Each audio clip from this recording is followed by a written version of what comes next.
Selama beberapa jam ke depan saya akan memandu untuk workshop hari ini ya Pak. Ya, silakan Mbak Sinta. Sebelumnya saya bacakan dulu kurikulum vitae-nya dari Pak Gadang Priyotomo.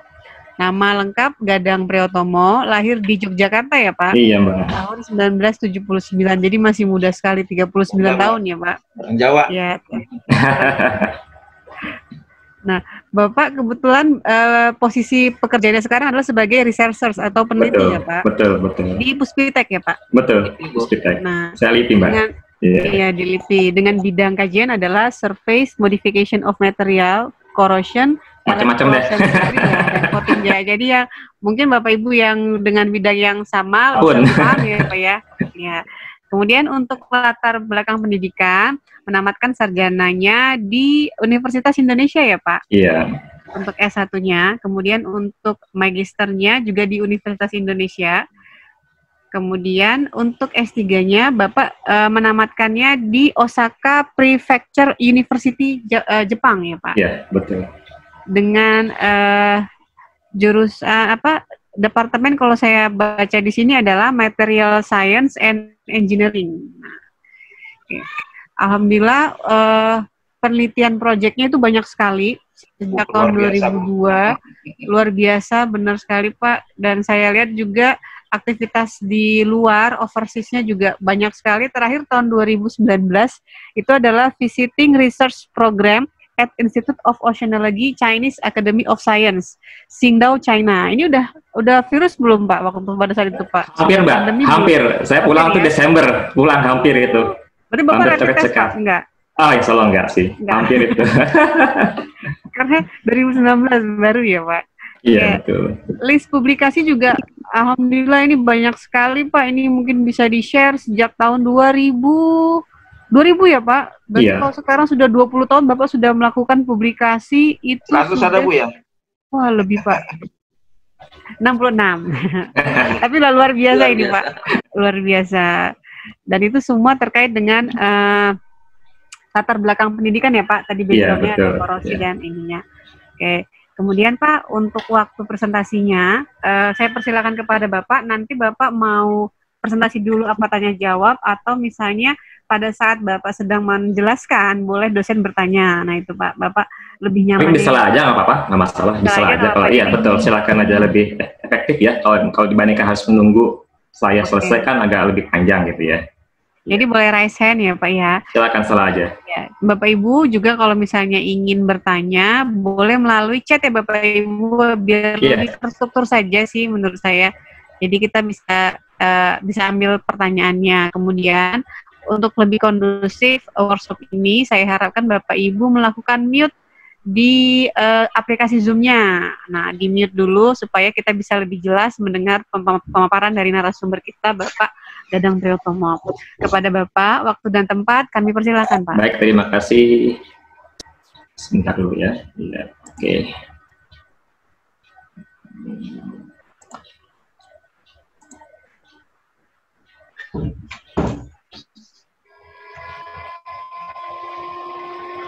Baik, Assalamualaikum warahmatullahi wabarakatuh. Selamat siang Bapak Ibu sekalian. Ini mungkin jam makan siang atau kalau misalnya belum puasa gitu ya, artinya ngantuk-ngantuk dikit lah gitu ya. Seperti itu, tapi nggak apa-apa. Saya punya sekitar ini ya Bapak Ibu sekalian, 72 slide nih. Wah, banyak juga gitu kan. Cuman kemungkinan sih hampir sudah dijelaskan oleh Pak Mujiarto ya gitu ya, secara gamblang, jelas, dan detail ya gitu kan. Ya saya agak bingung juga gitu, apa yang saya harus jelaskan lagi gitu kan, karena hampir semua slide itu hampir sama dengan Pak Mujiarto gitu kan. Tapi yang apa-apa, kita coba pelan-pelan dulu, kira-kira kalau ada tambahan-tambahan atau mungkin saya akan tambahkan lagi. Tapi secara garis besar sebenarnya hampir semua termaktub di penjelasan dari Pak Mujiarto. Seperti itu. Oke, baik, kita mulai saja karena sudah hampir jam 1 kurang ya Bapak Ibu sekalian. Baik,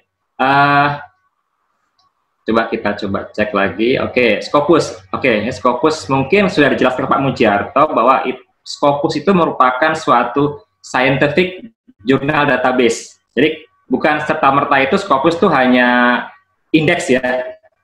Indeks, betul itu indeks. Tapi kan Scopus itu kan sebenarnya kan bukan milik government ya. Scopus itu kan sebenarnya kan itu kan semacam perusahaan ya, perusahaan besar gitu ya. Company lah, perusahaan besar yang bergerak di bidang scientific journal database seperti itu. Sehingga pasti kan berbayar.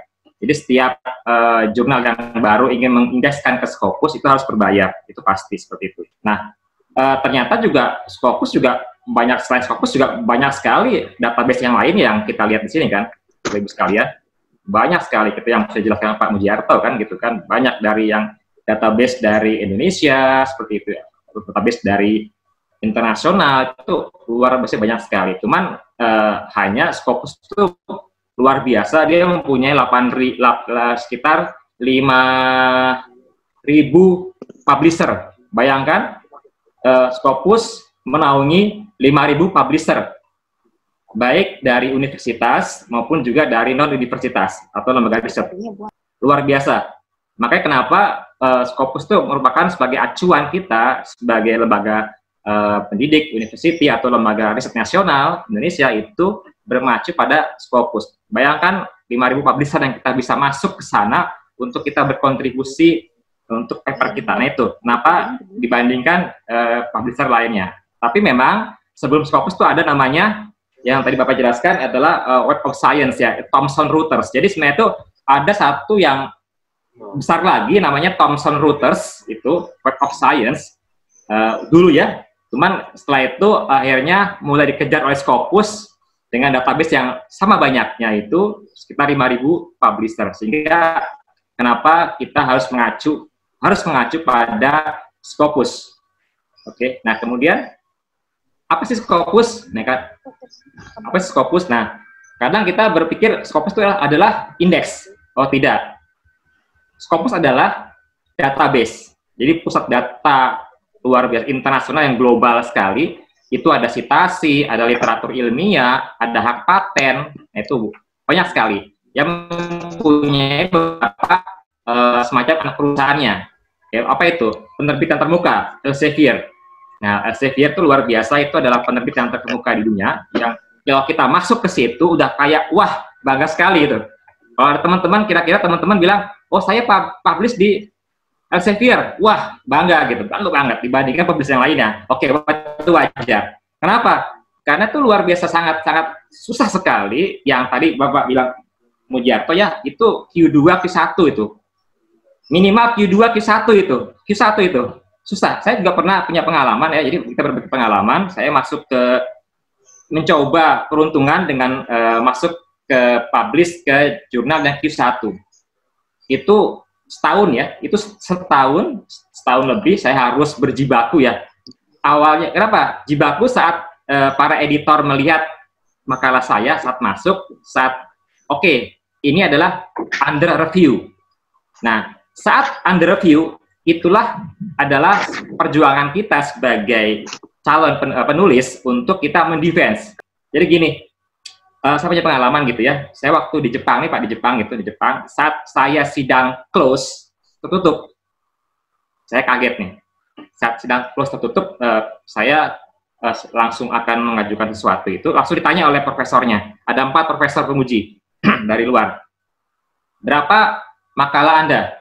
Saya bilang 5 Pak, makalah internasional. Oh, berarti saya nggak perlu harus menguji Anda. Buat apa saya menguji Anda? Lihat, oh publish, Q1, Q2, Q1. Oh, saya nggak perlu. Buat apa? Karena saya yakin para reviewer itu ada orang-orang qualified dibandingkan kami. Nah, bayangkan itu, di Jepang seperti itu. Artinya apa? Ternyata memang kalau kita memang mempublish sesuatu atau makalah-makalah yang kita masuk dan akhirnya publish di jurnal-jurnal yang prestis ya, reputasi yang tinggi, artinya adalah diakui oleh dunia. Bayangkan, hasil penelitian kita diakui oleh dunia, global. Itu satu. Yang kedua adalah baru nanti citasinya kan, gitu kan. Yang penting kita masuk itu udah diakui oleh dunia. Itu ya. Akhirnya apa? Akhirnya nanti dari situlah nanti secara direct, artinya selain kita juga diakui oleh dunia, makalah kita atau penelitian kita akan kadang-kadang diajak Pak, kolaborasi. Saya sering kayak gitu. Diajak kolaborasi oleh internasional institut lah gitu ya. Ayo kita kolaborasi. Kenapa? Karena melihat dari makalah kita. Seperti itu. Nah itu yang sebenarnya dampak. Jadi impact kenapa kita harus mempublish namanya jurnal yang terindeks Scopus, agar supaya selain juga kita bisa meningkatkan karir kita di dunia dosen, juga kita bisa mendapatkan keuntungan benefit, yaitu kolaborasi dengan sesama kolega, baik secara kolega secara global, nasional maupun juga global. Itu penting. Jadi kita ambil secara luas Pak ya. Jadi nggak hanya saya kerja Scopus untuk karir, tidak, oke silakan. Tapi nanti kita ambil tarik benang merah Pak. Benang merah kan apa sih impactnya dari itu, dampaknya? Oh ternyata dari situlah kita akan diajak berkolaborasi dengan teman-teman universitas nasional atau juga dunia. Itu penting. Nah itu yang saya dapatkan benefitnya gitu Pak, seperti itu. Oke, next. Kemudian, nah ini yang tadi saya bilang tadi, Scopus kan. Scopus, bayangkan kenapa kok kita memilih Scopus. Bayangkan 5.000 publisher, bayangkan berapa institusi yang ada di situ. 70.000 institusi, mau uni, mau lembaga, itu semuanya ada di situ. Kemudian berapa profil autornya? 16 juta autor di situ. Nah itu yang kenapa luar biasa database referensi, bayangkan. Dan ingat, 1,4 juta citasi ada di Scopus. Bayangkan Bapak Ibu sekalian yang mungkin di bidang engineering, humanioria, sosial gitu, dengan mudahnya Bapak Ibu sekalian bisa masuk ke dalam database Scopus. Cuman ya ada yang mungkin berat ya, ada yang mungkin yang open access, ada yang nanti yang berbayar. Tapi tenang Bapak Ibu sekalian, untuk yang berbayar, yang saya kasih clue nih, saya punya teman, saya ada website yang bisa Bapak masuk ke situ, kemudian Bapak bisa mendapatkan referensi atau makalah yang sebenarnya berbayar, tapi bisa diambil. Nanti saya kasih. Oke, itu sangat penting sekali, nah, seperti itu. Oke, kemudian, di sini kan database Scopus. Tadi saya ulang dari Pak Mujiarto kan gitu kan, bahwa ada 4 bidang, yaitu bidang sains, fisik, dan teknik, ilmu hayati, ilmu kesehatan, dan sosial humaniora. Seperti itu. Tidak hanya database Pak, hak paten juga ada di situ. Apalagi, selain juga hak paten, pengindeksan, dan juga satu adalah kita melayani menilai suatu jurnal. Jadi sebenarnya itu Scopus itu juga mempunyai layanan, yaitu menilai suatu jurnal berdasarkan impact, pengaruh. Nah, simple adalah citasi. Jadi sebenarnya itu clue-nya itu adalah citasi sebenarnya. Seberapa banyaknya kita orang itu mencitasi makalah di jurnal tersebut. Semakin banyak orang mencitasi di jurnal tersebut, makanya tadi Bapak kan ada Q1, Q4 ya. Semakin tinggi Q-nya, hingga Q1. Nah, seperti itu aja. Jadi secara simpel itulah kenapa jurnal itu berputasi tinggi. Satunya adalah satu publishernya. Yang kedua adalah citasi. Semakin banyak jurnal disitasi oleh orang itu, semakin dia mempunyai reputasi yang tinggi. Itu salah satu. Oke. Selanjutnya, nah ini kita flashback ke Indonesia ya. Tadi saya coba lihat berapa sih daftar jurnal yang terindeks Scopus di Indonesia per April 2019. Ini yang terbaru ya Pak ya, paling baru ya. Ada sekitar 47 jurnal internasional yang dipublikasi baik uni maupun lembaga riset. Oke, mungkin nanti akan semakin banyak ya seperti itu ya semua waktu. Nah, Bapak Ibu sekalian bisa melihat di link tersebut. Ini linknya ada, saya kasih. Nanti saya akan share ke Bapak Ibu sekalian nanti linknya. Nanti Bapak lihat nanti sebagai acuan nanti sekiranya Bapak sudah pede nih Pak. Jadi kan tadi Pak Mujiarto sudah bilang bahwa bagi pemula, bagi newbies pemula gitu ya, belum pede, oke lah kita ke prosedur internasional. Oke, nggak masalah. Oke. Tapi kalau sudah pede artinya gini, artinya dari substansi udah oke, substansi dari grammatical English ya, kita sudah oke gitu ya. Mulai kita beranjak ke jurnal internasional yang Q4, nggak masalah, Q4 seperti itu. Nah, di jurnal Indonesia itu banyak variasi dari Q4 sampai Q1 belum ada ya, yang ada Q2, baru Q2. Nah, Q2 itu ada di ITB atau di UI, itu baru untuk Q1 belum ada. Seperti itu. Oke. Kemudian nah ini ada pertanyaan, di mana saya bisa masukkan makalah ilmiah yang terindeks Scopus? Di mana sih? Yang tadi udah dijelaskan oleh Pak Mujiarto ya Bapak Ibu sekalian ya. Ada 2 dua slot ya. Satu slot international conference dengan proceeding produknya, oke, itu gampang. Atau yang international journal, yang scientific paper produknya. Oke, nah untuk yang beginner, yang arti belum pede ya, tapi nggak masalah, itu sesuatu yang belum pede, Bapak Ibu sekalian bisa masuk ke international conference atau international proceeding. Oke, nah ini banyak sekali ya ininya, apa namanya, asosiasinya gitu, mau AIP, IOP, IEEE, Scientific Net, nah itu semuanya itu adalah Index Scopus. Jadi Bapak kalau misalnya lihat, saya ingin mencari nih international conference di Indonesia ya, dimanapun ya, Bapak mendapatkan leaflet, oke, ini leaflet gitu atau pamflet lah gitu, Bapak lihat, nanti lihat call of paper gitu kan, seperti itu kan, lihat bawahnya, apakah dia, apa asosiasinya, apakah masuk ke IOP, ke AIP, IEEE ataupun, nah itu pastikan itu adalah Index Scopus. Oke, saya lihat nanti ini contohnya, lihat nih, saya kasih garis ini ya, garis merah ini, ada International Proceeding, International Conference, ini kan, nah, seperti ini kan. Nah, kalau Bapak lihat nih, oh, IEEE, seperti ini, oh berarti ini Scopus. Oke, Bapak bisa masuk ke situ. Atau ini ada di sini screenshotnya, Scopus IOP Publishing, seperti ini. Nah, ini pasti Scopus. Bapak bisa masuk ke sana, seperti itu. Oke Pak ya, lanjut Pak ya.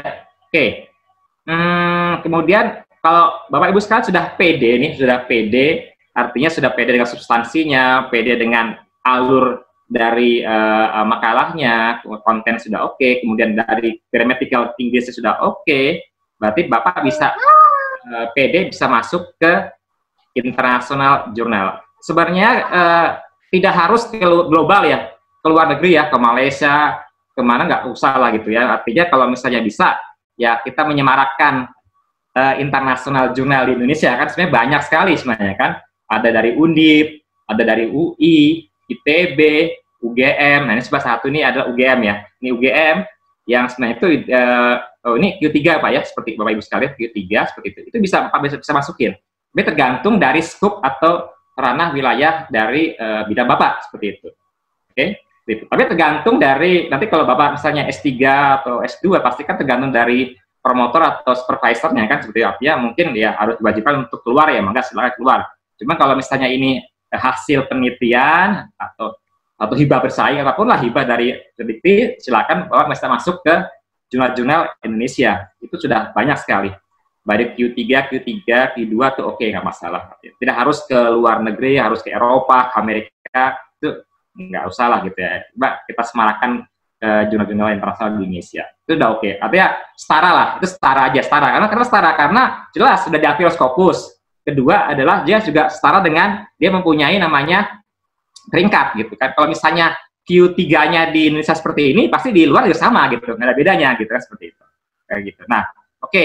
Nah, Bapak kalau lihat misalnya ada contoh nih ya, ini contoh dari Jurnal Indonesian Journal of Chemistry ya. Ini milik UGM yang Q3 Pak, ini Q3. Bapak lihat nih di sini. Ini Brenteng Pak, ini Brenteng dari indeks ya gitu ya. Bapak lihat, oh ternyata, oh ya ini Scopus, berarti ya betul, ini Scopus. Oke, Scopus. Bapak bisa langsung, atau jangan langsung Pak, cek dulu. Kadang-kadang kita ada namanya link di sini kan, kita klik link sini, klik link seperti ini, nanti akan cek apakah ini benar, dia itu adalah jurnal ini terindeks Scopus di database mereka. Jangan sampai kita kecele. Nah, tadi yang tadi Ibu bilang tadi, Pak Ilham tadi bilang ada yang namanya jurnal predator ya, jurnal predator. Nah itu udah kayak itu luar biasa. Kadang-kadang kecele juga Bu. Padahal substansi oke, itu substansi oke, novelties keterbaruannya luar biasa.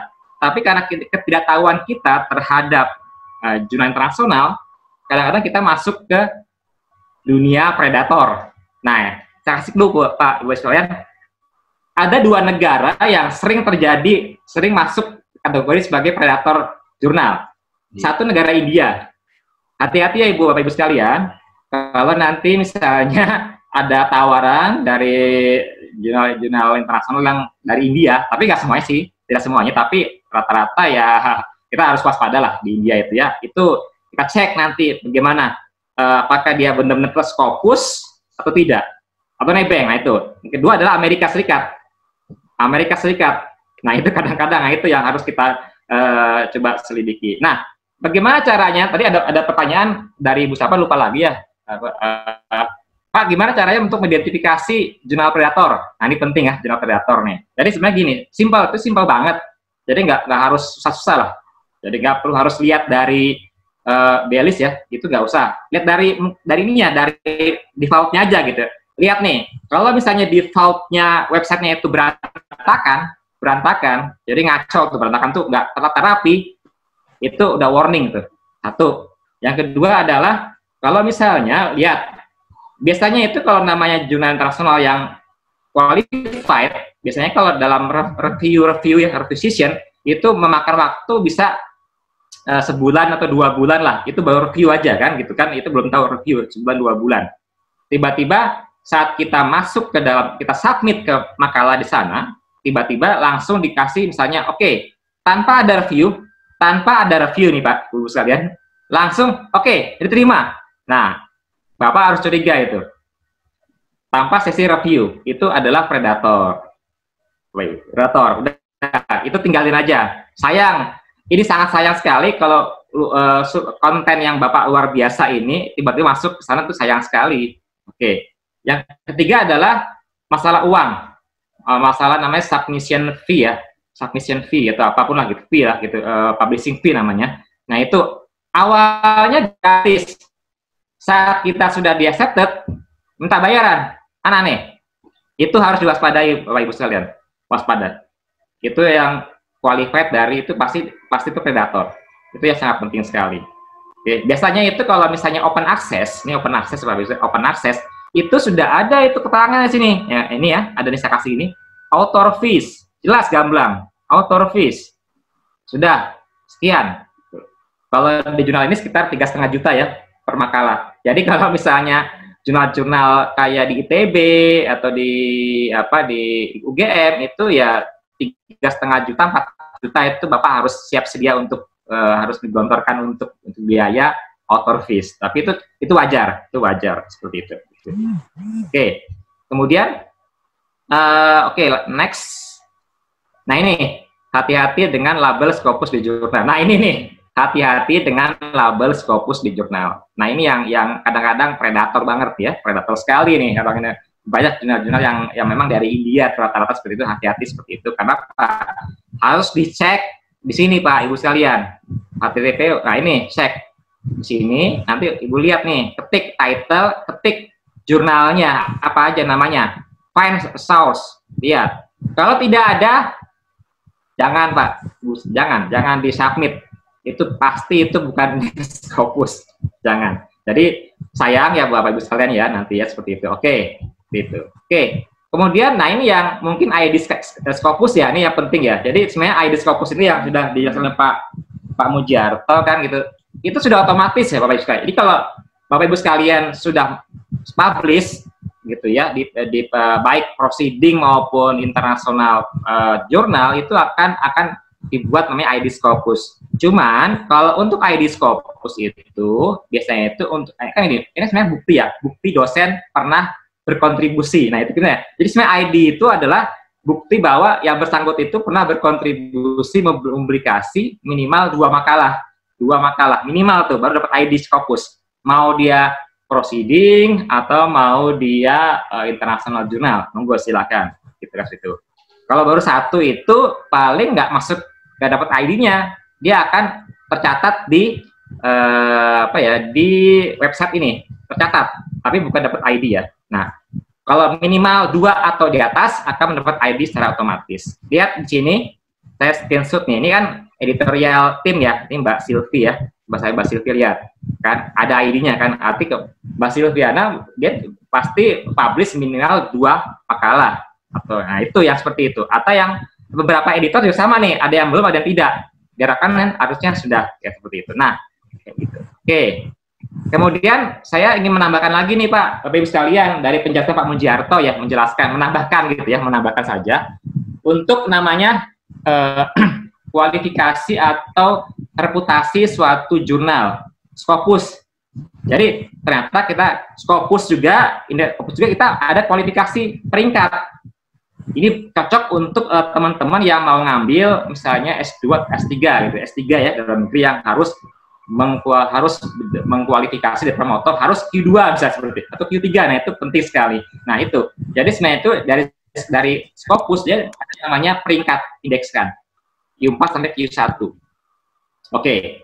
Artinya tadi yang saya sudah jelaskan tadi bahwa kenapa disebut Q kuartil, artinya berapa ditentukan oleh jumlah seseorang yang melakukan citasi dari artikel-artikel di muat satu jurnal tertentu. Semakin banyak citasi ada di makalah tersebut, dia akan makin tinggi peringkatnya. Oke, seperti ini Bapak Ibu saya, kalau Bapak Ibu ketik aja di www.simagos.cr, ketik kayak diketik segini, Bapak Ibu. Kemudian Bapak Ibu masuk ke website tersebut dan ketik jurnal yang ingin mau dituju.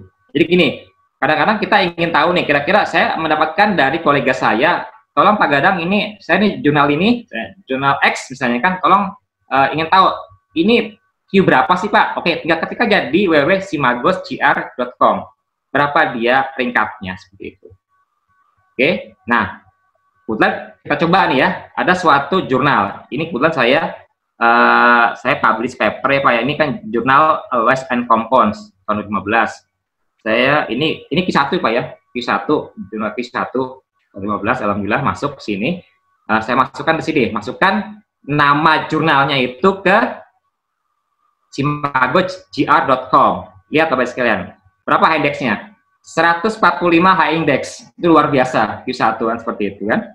Kemudian lihat, ada namanya base dari warna. Kalau warna hijau, ini masuk ke kuartil 1, kuning 2, orange 3, merah 4. Jadi kalau Bapak masuk ke www.simagos.gr.com, ketik jurnal yang 7, ketik aja, lihat nanti posisi dari jurnal tersebut bagaimana. Kalau misalnya Q1 dia hijau, Q2 kuning, Q3 orange, Q4 merah. Seperti itu. Ini wanti-wanti Pak. Kenapa? Karena jelas kita harus tahu bagaimana rambu-rambunya gitu ya. Karena kita sudah pede nih, kita sudah pede dengan konten penelitian kita, draft kita, tapi kalau kita salah masuk ke jurnal tertentu, itu sangat fatal, sangat fatal. Sudah bayar capek-capek, sudah bayar mahal-mahal, tapi tidak maksimal. Itu yang berbahaya. Makanya kita harus cek semua yang ada di sini. Oke, lihat di sini kan, biasanya itu kalau misalnya dalam suatu jurnal internasional, biasanya itu dia tuh copy paste Pak. Dari lihat di sini, ada namanya labeling. Labeling ini nama jurnal Q1. Bidangnya apa? Materials Chemistries. Seperti itu. Artinya apa? Artinya ini adalah jurnal yang punya reputasi yang tertinggi. Ini yang sangat penting sekali. Ada yang Q1, Q2, Q3, Q4 nggak masalah. Tapi kalau bagi beginner ya Q4 dulu aja nggak masalah, Q4 dulu aja nggak apa-apa, Q4 nanti akan kalau sudah publish, sudah pede, kita naik jenjang seperti itu. Atau mungkin kalau Pak Mujarto tuh ini dulu yang tinggi, kalau gagal Q ini, nah itu boleh silakan. Kalau saya pribadi saya yang rendah dulu, rendah Q4, kalau berhasil Q3 naik terus seperti itu. Oke. Kemudian ini juga saya juga membandingkan ya Bapak Ibu sekalian ya gitu kan, Scopus ya tadi sudah dijelaskan oleh Pak Mujarto ya seperti itu ya. Artinya itu kita membandingkan antara yang benar-benar itu yang universitas yang besar ya, seperti UI lah. Oke, UI, bayangkan UI aja dia itu Q1-nya sudah 1821 satunya paper gitu kan. Kita baru 9. Q2 7. Q3 13, Q4 19, undefined 66 sebagainya gitu kan. Sebenarnya bisa aja Pak, bisa kita coba gitu. Kita bisa coba seperti mereka. Itu nggak ada namanya halangan. Kita bisa coba.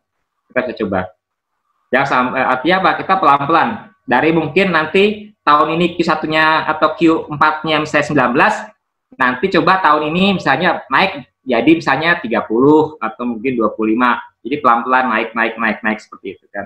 Tapi nggak masalah. Artinya apa? Artinya teman-teman sekalian itu harus kiranya memang harus mulai punya mindset ya. Jadi mindset artinya gini. Dulu yang kami misalnya menulis pakai bahasa Indonesia hanya jurnal nasional, mulai kita beranjak misalnya kan kita menjelanjak untuk coba kita masuk ke internasional, seperti misalnya proceeding internasional atau mungkin internasional jurnal yang berQ4 itu nggak masalah. Mungkin mulai saat ini Bapak saya itu memang berat, saya berat sekali, berat. Sama dengan saya juga yang awal saya tuh senang dengan jurnal nasional Bapak Ibu sekalian dengan bahasa Indonesia, tiba-tiba diminta diwajib untuk internasional proceeding atau internasional jurnal, itu berat sekali. Kenapa berat? Bukan masalah konten ya. Kalau konten saya yakin Bapak Ibu saya udah hebat lah gitu ya. Saya yakin lah para senior itu hebat lah di bidang masing-masing hebat. Tapi bagaimana menuangkan dalam bahasa Inggris yang ini yang luar biasa barriernya. Luar biasa barriernya. Artinya sangat berat dibandingkan kalau kita menuangkan dalam bahasa Indonesia seperti itu. Ada pertanyaan Bapak Ibu sekalian sebelumnya? Ya Pak, ada 2 pertanyaan Pak. Oh iya, silakan. Silakan ya Pak. Iya, silakan. Oke, tadi pertama dari Pak, mohon maaf sebentar, dari Pak Aditya Riki ya, boleh disampaikan secara langsung Pak Aditya Riki? Silakan Pak Aditya. Ada? Mau disampaikan apa dibacakan Pak? Atau saya bacakan dulu ya Pak ya?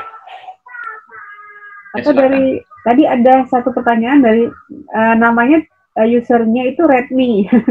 Tapi jadi biasanya saya kurang paham namanya Pak. Tapi saya bacakan saja ya Pak ya. Ya silakan. Ya saya izin Bapak Ibu. Maaf Pak Gadang mau tanya. Ya. Tadi Bapak bilang Scopus itu berbayar. Memang benar berdasarkan pengalaman pribadi. Tapi apakah ada Scopus gratis? Nah, karena saat ini banyak info tentang Scopus gratis. Kalau memang benar, bagaimana Pak? Baik, sejak langsung ya Mbak ya. Iya. Oke. Jadi gini, Scopus itu kan database.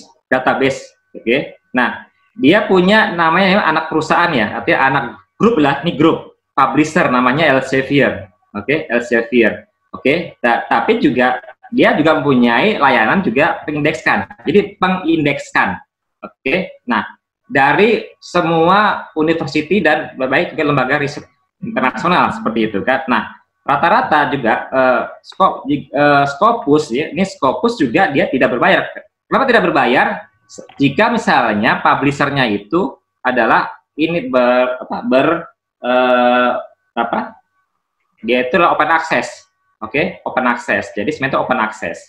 Nah, yang berbayar itu adalah memang dia directly itu langsung dari Scopus, misalnya Elsevier. Elsevier itu adalah perusahaan perusahaan grup dari Scopus. Sedangkan bagi para publisher di luar Scopus gitu ya, yang memang mengindekskan di Scopus itu tergantung dari apakah dia open access atau tidak. Biasanya kalau misalnya di yang open access, ya memang itu yang artinya berbayar saat kita masuk ke sana, karena kita harus membayarkan subscription fee-nya gitu. Tapi nanti open access saat kita sebagai reader seperti itu. Begitu, Mbak Sinta, seperti itu. Baik Pak. Ya. Jadi yang berbayar itu yang open access ya Pak ya? Betul. Oke. Pak, selanjutnya ada pertanyaan dari Bapak Aditya Riki. Assalamualaikum warahmatullahi wabarakatuh. Waalaikumsalam warahmatullahi wabarakatuh. Maaf, bila Scopus yang kita ikuti atau daftarkan artikelnya ternyata terpending publish-nya, berapa lamakah biasanya paling lama terpublish? Jadi kalau pending itu berapa lama ya Pak? Berdasarkan pengalaman Bapak. Nah ini, tadi dulu dengan Mas Aditya Riki Pak. Mas Aditya Rizky. Oke, ini pending apa dulu pendingnya? Nah, pending itu apakah setelah dia accepted, saat dia layout, editing, atau dia artikel press? Kayak saya nih ya, saya nih kayak di Indonesian Journal of Chemistry. Accepted itu kan sekitar Januari ya. Tapi karena dia listing, jadi artikel listing ya, antri. Kenapa antri? Karena gini, jurnal dia kan mempunyai namanya publikasi, berapa kali dipublikasi kan gitu ya. Oh, ada yang 4 kali publikasi per tahun, ada yang 2 kali. Semakin banyak publikasinya semakin banyak yaitu publikasinya, dia semakin kita cepat Karena cuma 2 kali publikasi per tahun. Nah, itu yang lama di situ. Kayak saya aja ini, yang di Indonesian Journal of Chemistry, ini bayangkan aja, artikel impress-nya aja ini listingnya 30 paper. Bayangkan, harus menunggu dia itu misalnya, karena apa? Karena dia publish-nya cuma 2 kali setahun. Artinya apa? Saya harus menunggu 6 bulan lagi untuk itu. Nah, seperti, atau yang lain, itu yang mungkin karena itu pending karena artikel impress, karena kita harus antri. Saya nggak tahu nih, apakah Mas Aditya itu pending, kenapa pendingnya? Apakah pending karena saat kita submission, kemudian dia masih awaiting assignment. Jadi gini, saat kita masuk ke dalam jurnal submission, nanti ada namanya status awaiting assignment. Artinya apa? Artinya saat kita masuk itu, nanti editornya itu nanti akan melihat, ini bener nggak nih jurnal manuskripnya? Dilihat gimana template-nya, oke nggak, sesuai nggak? Gimana scoop-nya, sesuai nggak? Kalau misalnya sesuai, baru nanti akan masuk ke reviewer. Nah, itu masih awaiting assignment. Seperti itu. Oke. Nah, itu berarti artinya apa? Ini masih, kalau seperti ini, artinya apa? Artinya itu si editor jurnal ini masih menunggu jawaban dari reviewer. Karena dia sedang melemparkan ke reviewer tugasnya. Reviewer A, B, C gitu ya. Dikasih waktu 2 minggu. Ternyata, nah ini ya, ternyata dia tidak dijawab oleh reviewer selama 2 minggu tersebut. Ganti lagi reviewer baru, coba cari yang reviewer lain. Jadi agak lama di situ. Nah, rata-rata gini, Bapak Ibu sekalian, rata-rata saat kita masuk ke jurnal internasional, rata-rata itu juga pernah ada editor itu minta 5 suggestion reviewer yang kita harus masukkan ke dalam manuskrip. 5. Ada yang 5, ada 9. Ada 5, 9, tergantung dari policy dari jurnalnya. Kita harus mencari nih, karena harus mencari rekan-rekan senior atau apapun lah dari Indonesia itu, dari luar negeri itu 5 suggestion reviewers. Kalau tidak, ini akan di-pending. Pusing kan? Pending seperti itu. Seperti itu. Nah, tapi ingat, untuk suggestion reviewers, jangan sampai satu institusi, tidak boleh. Minimal harus di luar institusi lainnya. Nggak boleh satu institusi, tidak boleh teman kita, teman sejawat kita ya, satu penulis lah, itu nggak boleh. Seperti itu. Nah, itu yang pendingan seperti itu. Yang ya itu. Nah, tergantung nih apakah pending karena submission atau pending karena listing dari artikel impress-nya itu. Gitu. Begitu Mbak Sinta. Iya. Baik Pak. Jadi kalau dia di pending itu wajar ya Pak, sebenarnya tergantung dari kasusnya bagaimana ya Pak?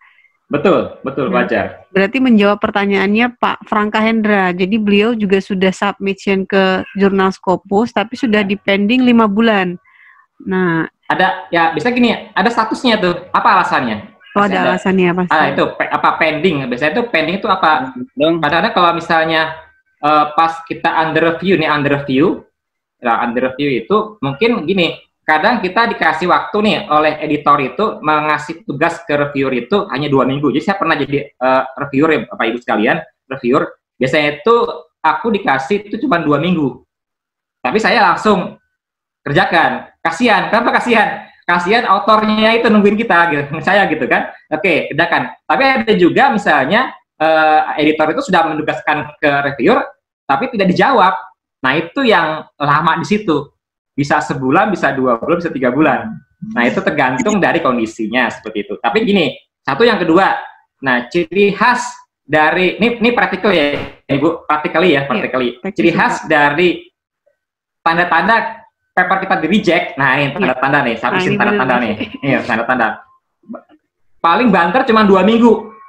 Kalau cuma 2 minggu, langsung ada jawaban, reject. Pasti di reject. Cepat itu mah. Kenapa? Nah, itu kenapa? Bulan diterima nih Pak. Nah, belum tentu juga. Nah, kalau saya pribadi itu punya praktikali, saya tuh kadang kalau 2 minggu itu di reject, sebulan 2 bulan diterima. Ini artinya tuh diterima untuk direview. Enggak, diterima untuk direview. Direview. Jadi ada 2 kerjaan nih, ada dua apa ya? Ada 2 penghalang sebenarnya, ada 2 penghalang. Ini nggak penghalang ya. Satu adalah saat kita masuk submission ke editor akan mengecek kualifikasi kita. Setelah itu kita masuk ke sesi review, under review, peer reviewer. Nah itu satu. Itu yang kedua itulah masuk ke peer review. Nah itu yang sebenarnya perjuangan kita sebenarnya. Bayangkan Bapak Ibu sekalian yang mungkin pernah masuk ke jurnal internasional yang ber-Q4 ke Q3 ya. Saya rasa pasti ada teman-teman sekalian pernah nyoba gitu seperti itu. Bayangkan saya harus mendefense. Jadi ibaratnya gini, saat peer review, saat kita seperti S1, S2, S3 mendefense penelitian kita. Bayangkan, kayak sidang gitu ya. Artinya bagaimana kita mendefense, mempertahankan mutu penelitian kita itu di hadapan reviewers. Karena ini reviewer nggak abal-abal nih, benar-benar tuh yang udah qualified gitu, seperti itu. Nah itu yang harus kita pikirkan. Itu. Jadi kadang-kadang lama, bisa 2 kali oke. Saya pernah 5 kali oke, baru 5 kali. Bayangkan 5 kali baru oke. Ada yang cuma 2 kali oke. Ya, Pak. Betul, luar biasa. Perjuangan luar biasa. Jadi perjuangan itu ada 2, perjuangan saat submission, perjuangan saat review. Betul. Makanya kalau teman-teman yang mungkin yang pernah pengalaman untuk international jurnal, saat dia diterima itu kayak ibaratnya kayak bisul ya, lepas, gitu kan. Alhamdulillahirobbilalamin. Seperti itu. Luar biasa gitu, perjuangan luar biasa.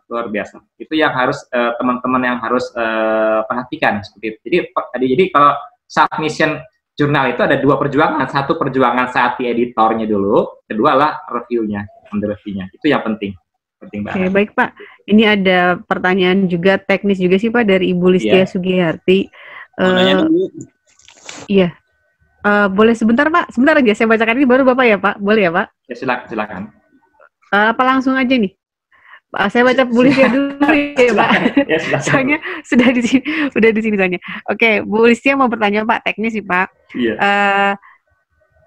Beliau itu punya masalah yaitu adalah satu Scopus ingin mendaftarkan ID Scopus, tapi punya satu Scopus menggunakan nama instansi Unpam, satu lagi menggunakan instansi lain karena beliau adalah mahasiswa doktoral di kampus yang lain.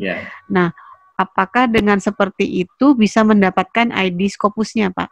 Iya, biasanya gini. Jadi ID Scopus yang saya pernah ketahui itu kan identik ya. Identik apa ya? Identik artinya itu dia hanya dengan ID sekian, dia mengacu pada si X yang bersangkutan di instansi Y.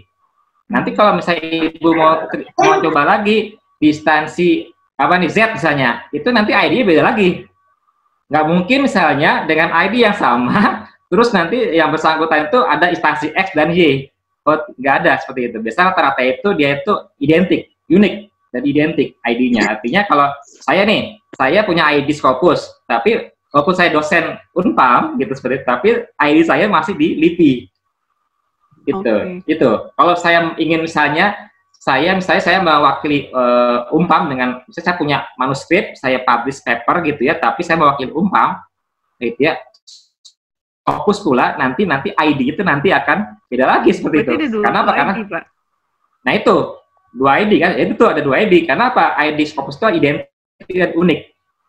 Saya belum pernah melihat ada misalnya profil author X misalnya gitu kan, dia mempunyai instansi banyak gitu ya, A, B, C itu nggak ada. Rata-rata itu ya A, B, seperti itu. Mungkin kan nggak Pak, kalau misalnya satu penulis itu punya 2 ID karena instansi yang berbeda, mungkin kan nggak?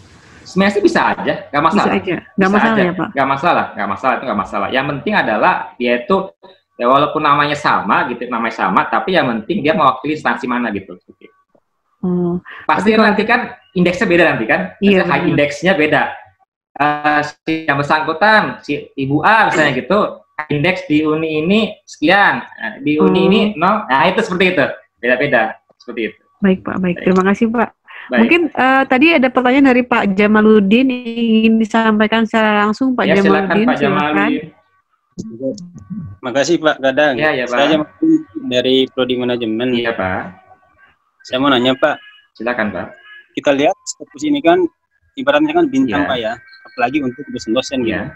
Dan Kemenristek Dikti pun sudah menentukan bahwa tolak ukur reputasi intelektual itu tergantung dia tembus Scopus gitu. Nah, dengan demikian ada nggak kemungkinan celah bagi kaum akademis gitu untuk terlalu over mensitasi gitu loh Pak. Iya. Ada nggak celah yang demikian? Terus yang kedua mungkin Scopus ini ada nggak sih kelemahannya Pak? Misalnya gini, ada nggak kelemahannya? Misalnya ada artikel-artikel yang lolos begitu saja gitu, sehingga mereka itu gampang untuk dipublikasikan di Scopus gitu. Artinya kan tergantung dari reviewernya kan gitu. Bisa aja kan reviewer itu main sekali review mungkin langsung jalan gitu. Artinya ada nggak sih celah yang demikian Pak? Baik. Tadi Pak yang pertanyaan pertama Pak, saya belum menangkap ya Pak. Maaf Pak. Untuk yang pertama tadi, kan semua dosen kan pasti ingin goal ke Scopus kan gitu. Nah, sehingga ada kemungkinan terdapat celah untuk terlalu over mensitasi. Over mensitasi. Oke. Artinya itu mensitasi diri sendiri, over mensitasi. Iya, mensitasi diri sendiri meskipun nggak ada keterkaitan gitu. Oke. Terus yang kedua tadi, kelemahan Scopus ini apa sih Pak? Ada nggak peluang bagi orang-orang yang ingin masuk ke Scopus tadi untuk sehingga kualitas dari isi artikel itu nggak terjaga gitu. Mengingatkan mungkin di sini kan tergantung dari reviewer kan gitu ya.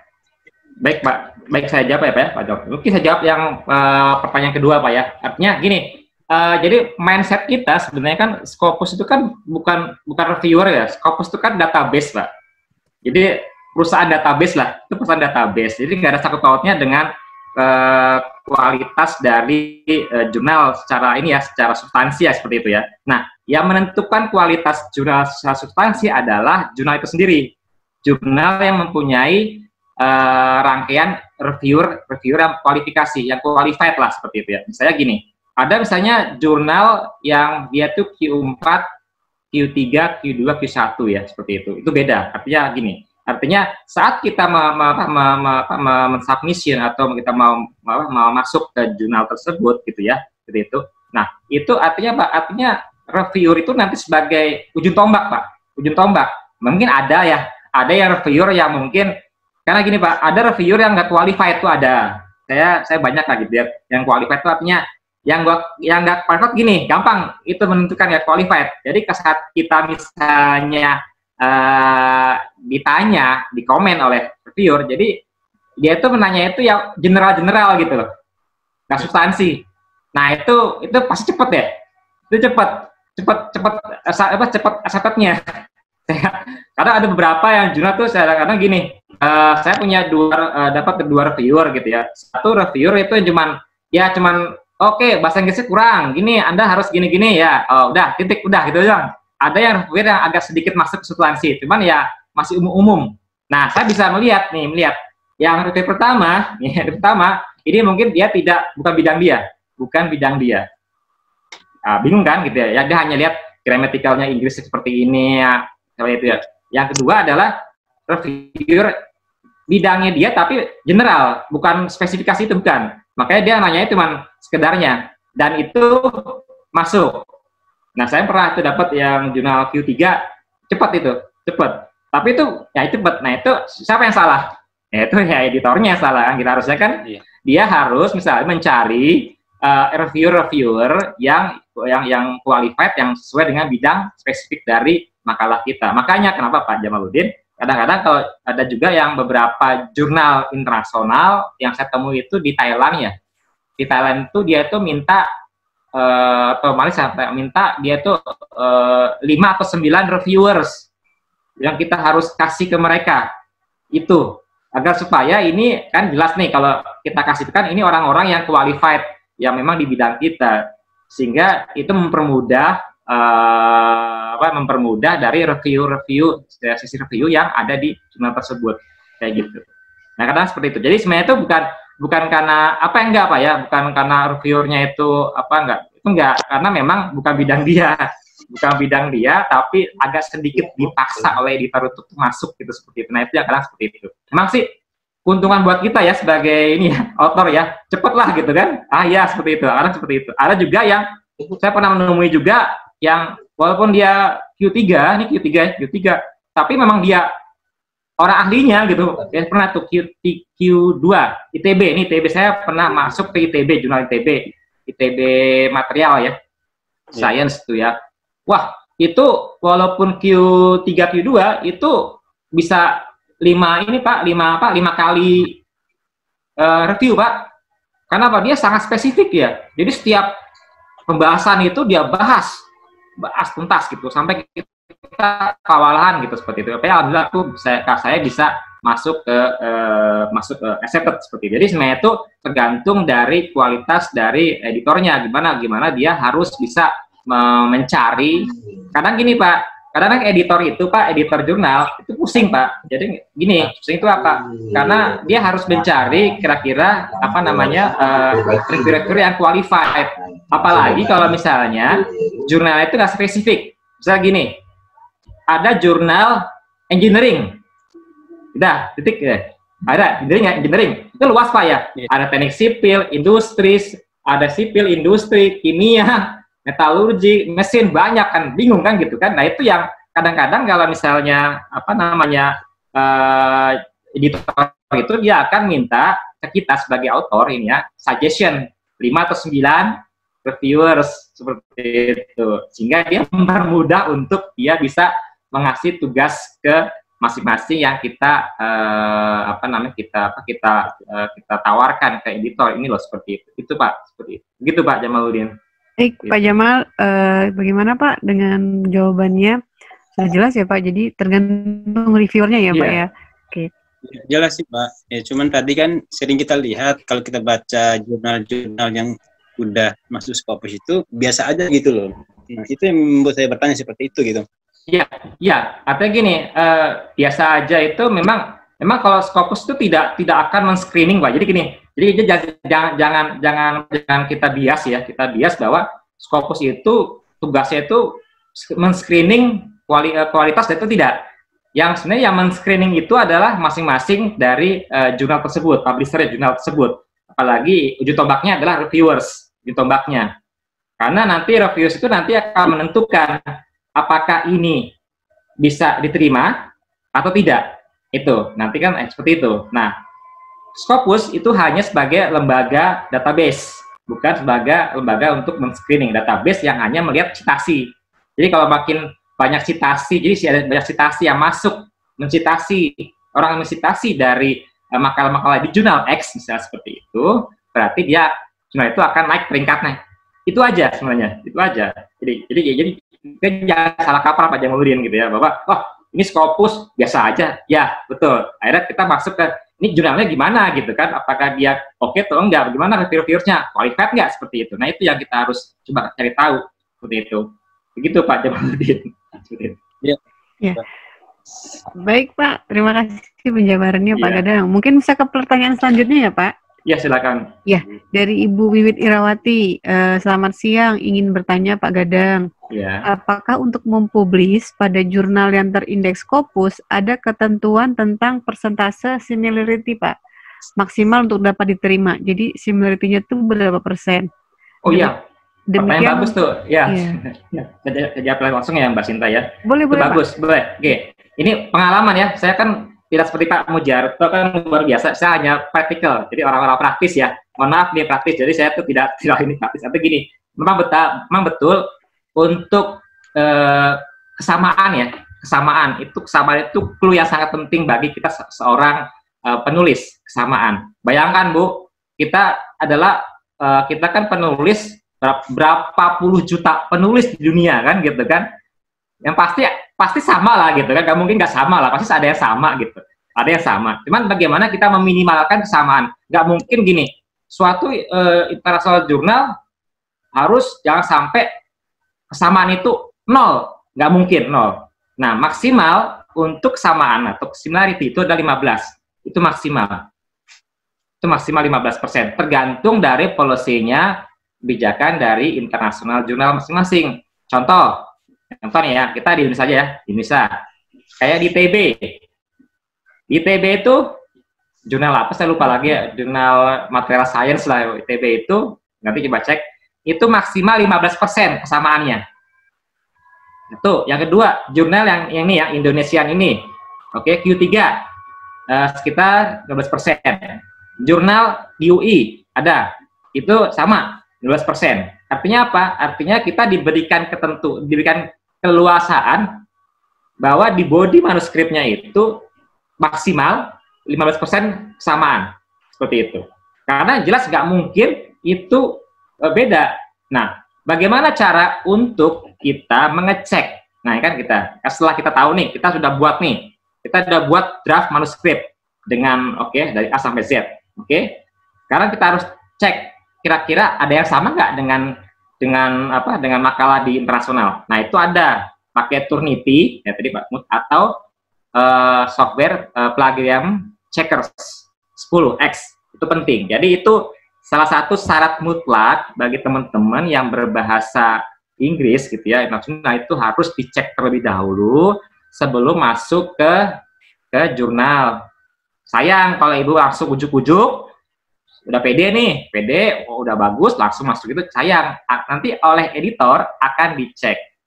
Oke, saya juga punya pengalaman ini jurnal nasional, tapi saya nggak mau sebut jurnal nasionalnya, saya nggak mau sebut, seperti itu, artinya saya sebagai tim reviewers, saya dapat tugas dari editor itu, saya cek, sebelum saya ngecek substansinya, saya akan cek, saya punya software nih, Plagiarism Checker 10. Cek, kira-kira sama nggak gitu ya. Dicek, ternyata sama. Identik, sama. Identik, saya cek lagi, kira-kira cek di Google Store, ternyata ini kalau penulis ini sudah pernah mempublikasi papernya di jurnal yang lainnya. Sehingga saya langsung memberikan warning ke editor untuk nge-reject.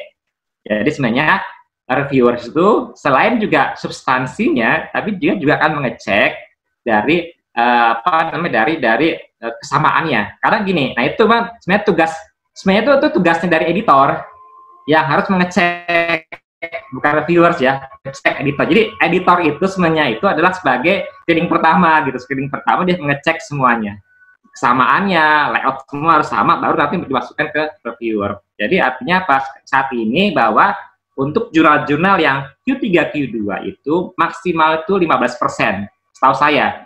Tapi nggak tahu, tergantung dari policy atau kebijakan dari jurnal-jurnal lainnya. Begitu, Bu. Iya, baik Pak. Kemudian ada pertanyaan Pak, masih buit juga sih. Iya, silakan.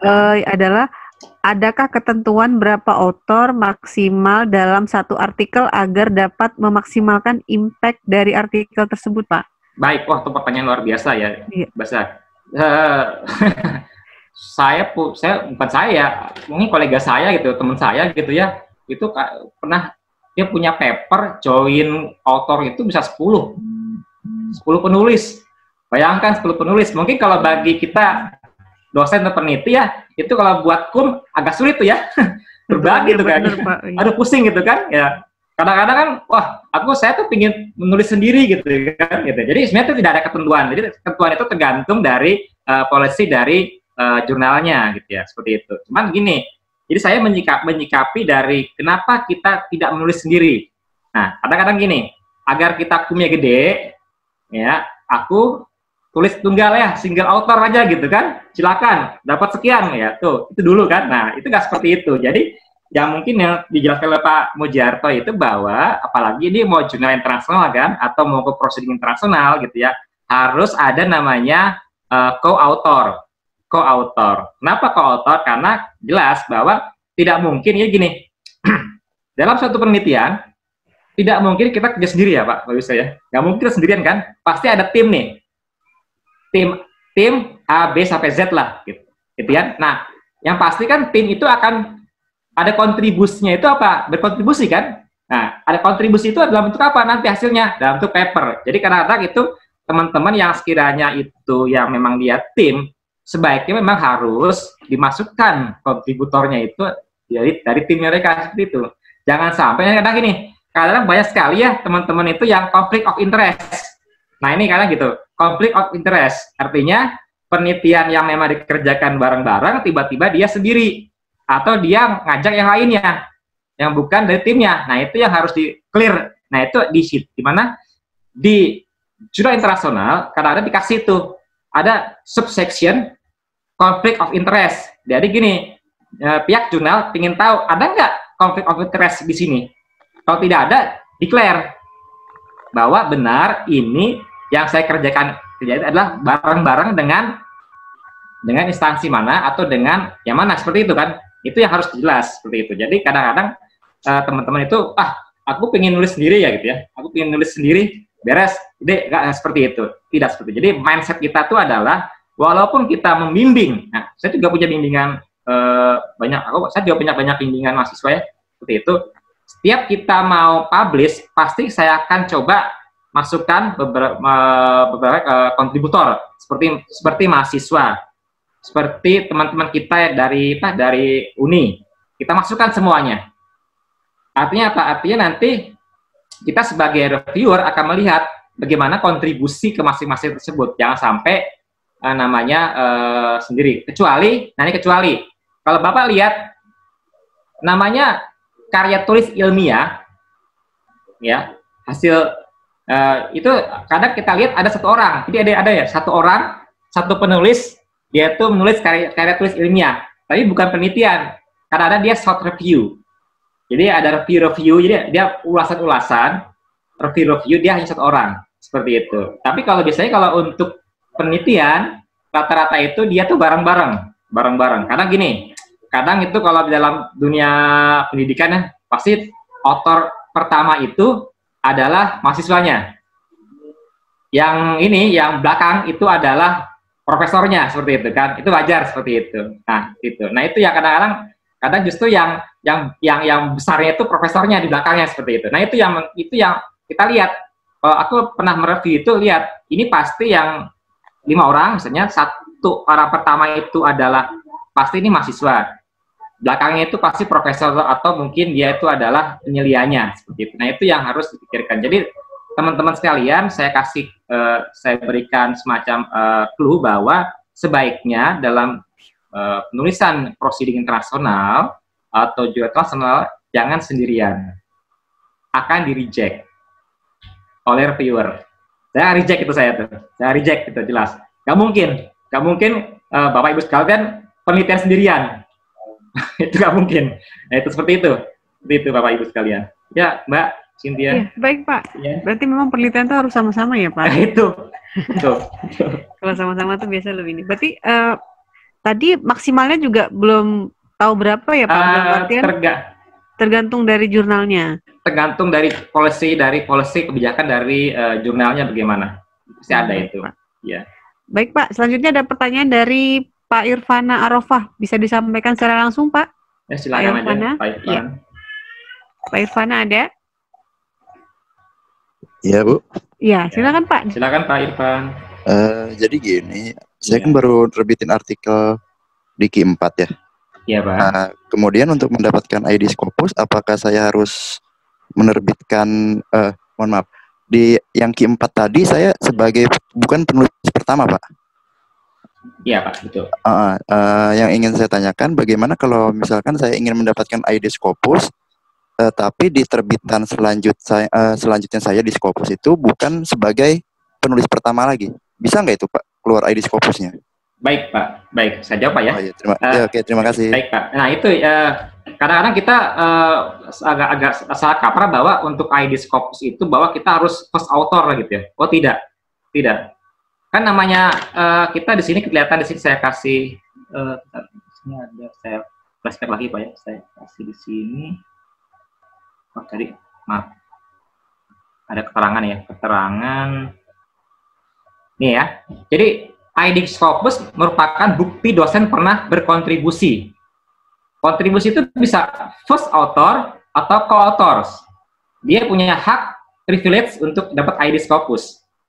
Yang penting adalah dia tuh jurnalnya atau makalahnya itu terindeks Scopus. Jadi tenang aja Pak, tenang, insya Allah sih aman-aman aja. Artinya walaupun Bapak misalnya hanya co-authors, bukan first author, setelah dua kali terbit dapat itu nggak perlu, itu Bapak mempunyai privilege hak untuk mendapatkan secara otomatis itu ID Scopus.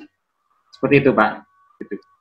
Saya juga punya pengalaman Pak ya. Pengalaman juga saya waktu untuk Scopus juga saya tuh nggak langsung nulis, saya tuh ikut dulu Pak, saya Pak ikut nebeng, ikut kontribusi lah gitu ya. Nggak langsung first author, saya belum berani, saya belum pede kan gitu kan.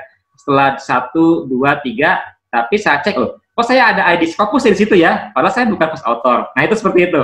Jadi tenang aja Pak, Bapak, iya betul. Walaupun Bapak nanti insya Allah coba lagi untuk Q3 lagi gitu ya, makalah yang berikutnya. Nanti walaupun nanti Bapak bukan first author atau hanya co-author aja, insya Allah itu akan mendapatkan privilege untuk ID Scopus seperti itu. Oh gitu. Oke, terima kasih Pak. Ya. Sama Pak. Ya, baik Pak Irfana gimana? Sudah Pak? Oke, sudah. Makasih Bu. Iya, sama-sama Pak.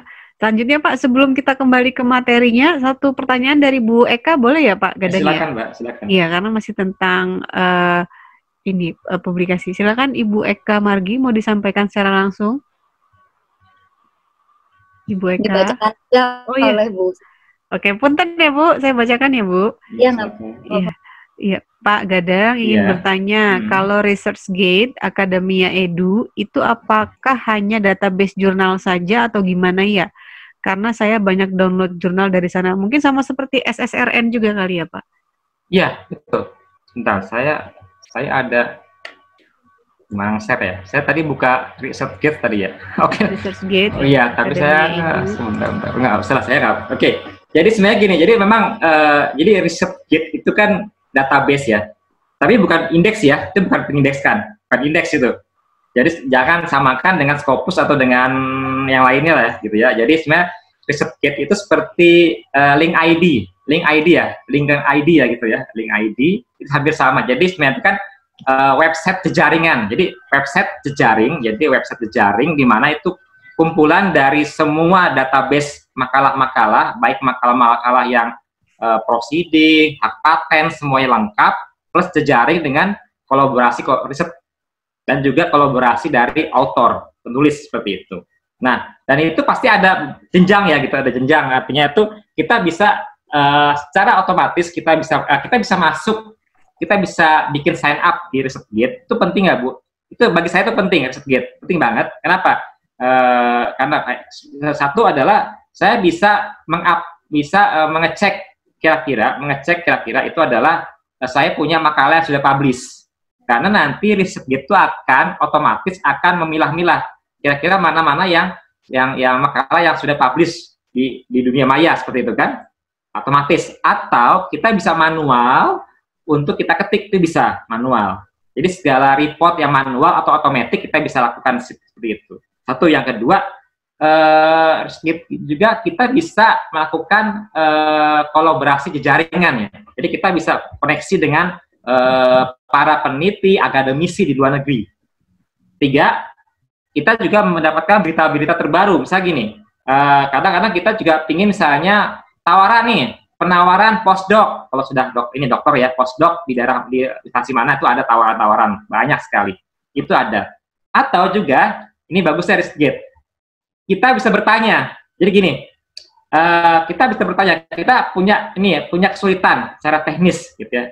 Teknis tentang bidang kita, bidang X misalnya seperti itu kan. Kita bisa tanyakan ke orang-orang expert di sana. Insya Allah akan dijawab. Misalnya gini, kita kesulitan dalam misalnya pengoperasian alat X misalnya seperti itu kan.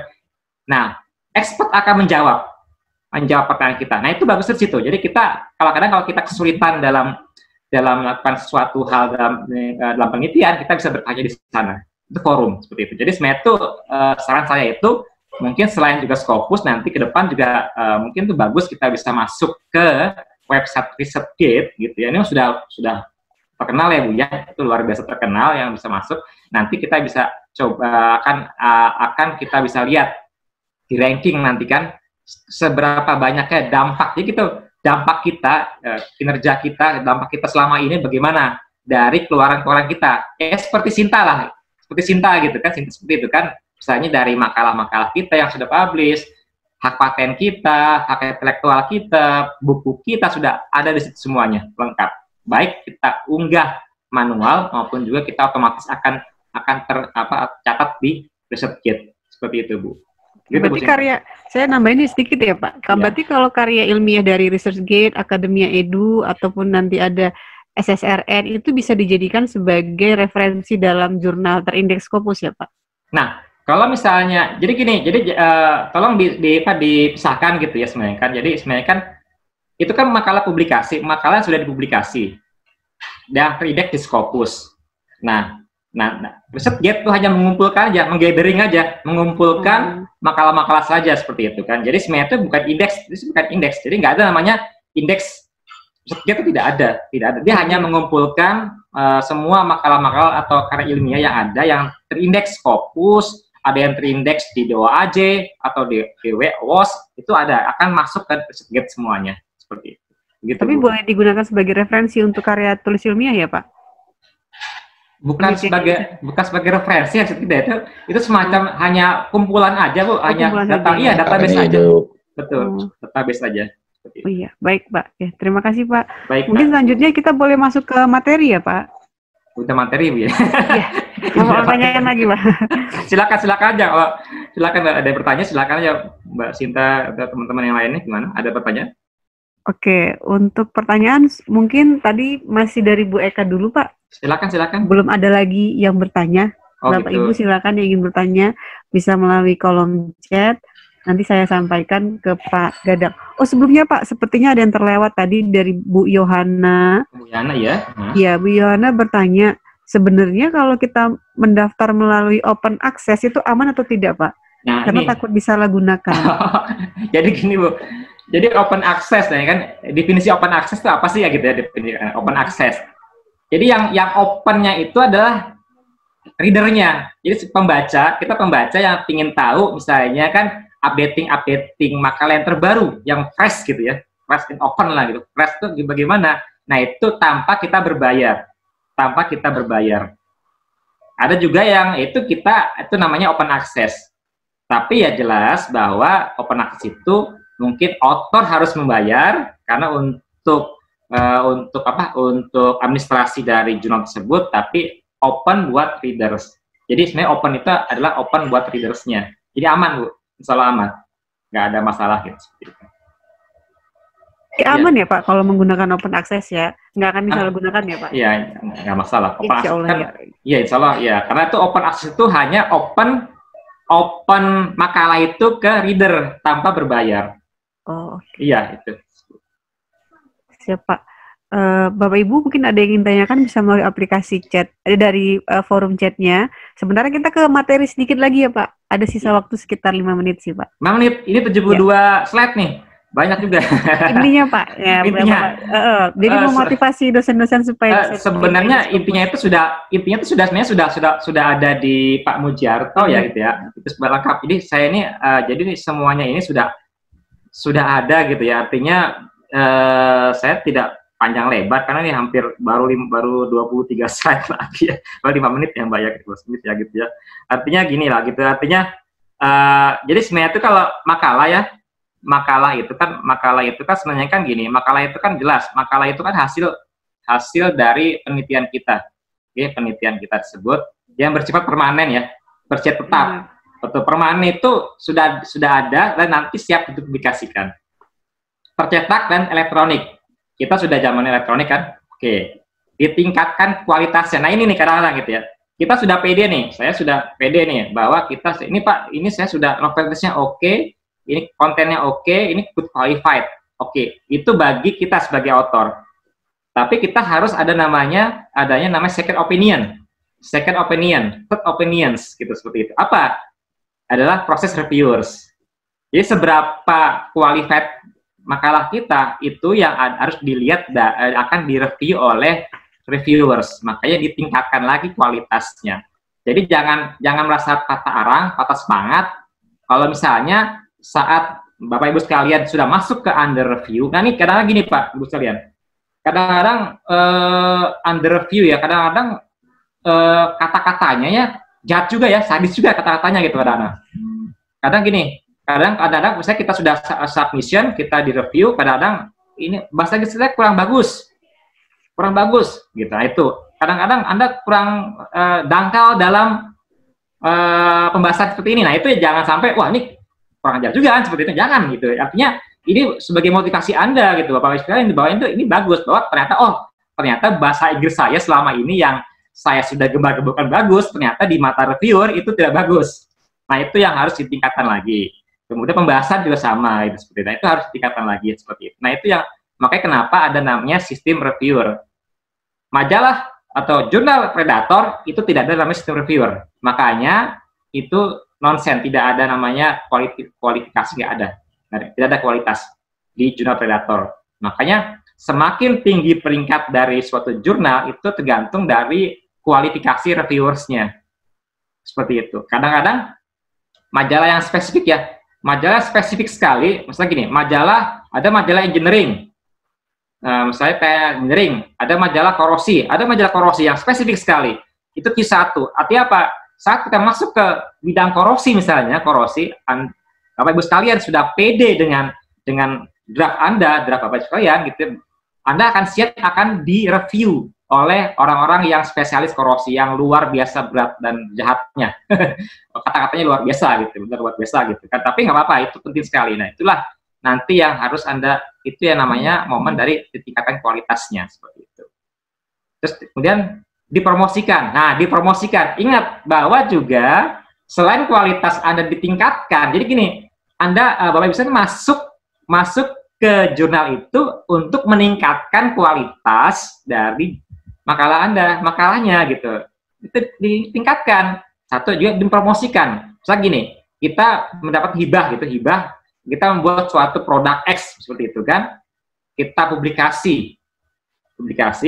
Artinya apa? Kita sudah mempromosikan produk kita kan ke penerbit, artinya di global kan seperti itu. Artinya apa? Artinya kita bisa meningkatkan dari kualitas dari penelitian kita seperti itu. Kemudian dapat dipercaya. Nah ini, jadi dapat dipercaya. Kalau Anda di-qualified, accepted, masuk ke jurnal Q sekian, berarti draft Anda, makalah Anda sudah dipercaya, qualified, dipercaya, dan siap untuk disitasi oleh nanti rekan-rekan nanti selanjutnya, seperti itu, dipercaya. Jadi nggak lihat misalnya, saya citasi Bapak X, oh ini bagaimana, apakah oke atau enggak? Oh nggak usah, lihat, oh ternyata Bapak X ini jurnalnya Q1, percaya lah, gitu kan, nggak masalah, ini percaya saya kan, nggak percaya saya, ini kan berarti qualified nih jurnal ini ya, makalahnya kan, kenapa? Karena jurnalnya Q1, kan, seperti itu. Nah itu dapat dipercaya oleh teman-teman yang mensitasi dari makalah tersebut. Nah itu sebenarnya benefit dari kenapa kita harus publish makalah, seperti itu. Kemudian artikel, ya, gimana Mbak? Baik Pak, waktunya banyak. Mungkin gini Bapak Ibu sekalian, jadi saya akan share, jadi sebenarnya banyak sekali yang saya harus jelaskan, ini banyak, mungkin sudah ada di Pak Mujarto, tapi ini saya coba banyak sekali gitu ya, jadi mungkin nanti ke depan silakan aja, nanti Bapak Ibu bisa, ini saya akan share filenya, nanti Bapak Ibu sekalian nanti bisa bertanya langsung, Japri boleh ya, Japri ke saya boleh, karena saya ada emailnya ya, ini ada email saya, atau ada web juga ada saya, email atau WA juga boleh, WA, kira-kira nanti kalau ada sesuatu yang mungkin kurang dalam penyampaian saya, mungkin keterbatasan waktu ya Bapak Ibu sekalian ya, saya itu pinginnya sih panjang lebar, cuman ya agak sulit lah gitu seperti itu, tapi ya insya Allah mudah-mudahan sih saya bisa memberikan kontribusi besar kepada Bapak Ibu sekalian. Mohon maaf Bapak Ibu sekalian, saya juga masih belajar ya, saya masih belajar, mungkin Bapak Ibu sekalian cuma lebih jago lah, tapi insya Allah kita sama-sama sharing, mudah-mudahan insya Allah kita dosen Unpam, akhirnya insya Allah kita mempunyai mindset lebih, artinya mari kita beranjak lagi ke depan, bahwa udah tinggalkanlah mindset yang lama-lama ya, artinya kita dengan kita menulis sendiri, jangan tuh tinggalkan semua, atau juga kita juga masih dengan berkutat di jurnal nasional, janganlah, saatnya kita masuk ke ranah global, baik proceeding internasional maupun juga jurnal internasional, begitu Mbak Sinta. Ya, alhamdulillah ya Pak, kami semua jadi termotivasi untuk menulis jurnal internasional ya Pak. Ya, sama-sama Mbak. Terima kasih. Assalamualaikum warahmatullahi wabarakatuh. Iya, terima kasih banyak Pak. Jadi memang Scopus itu berkualitas karena reviewernya ya Pak, yang dipilih berkualitas. Sampai tadi ada cerita Bapak bahwa dosen penguji S3 sampai tidak perlu diuji karena sudah punya jurnal terindeks. Itu di Jepang Mbak, seperti itu. Di Jepang ya, Pak, saya kaget itu ya. Kaget sekali saya. Ya, alhamdulillah, mungkin dengan negara yang atas kerja yang baik, mereka bisa punya prinsip seperti itu. Ya. Terima kasih sekali Pak Dadang atas waktunya. Saya mohon maaf lahir batin apabila ada kata. Terima kasih Bapak Ibu sekalian. Materinya luar biasa. Mohon maaf gitu kalau ada kesalahan. Luar biasa. Maaf. Ya mungkin nanti kita semua ada kesempatan ketemu Bapak di tempat yang berbeda, mungkin materinya lebih banyak mungkin ya Pak ya. Monggo insya Allah Mbak. Ya, insya Allah. Terima kasih Pak. Saya mungkin untuk sesi Bapak undur diri terlebih dahulu. Baik. Saya mohon maaf lahir batin kepada Bapak Ibu dosen semuanya. Wabillahi taufiq wal hidayah. Assalamualaikum warahmatullahi wabarakatuh. Waalaikumsalam warahmatullahi wabarakatuh. Terima kasih Pak Gedang. Selamat.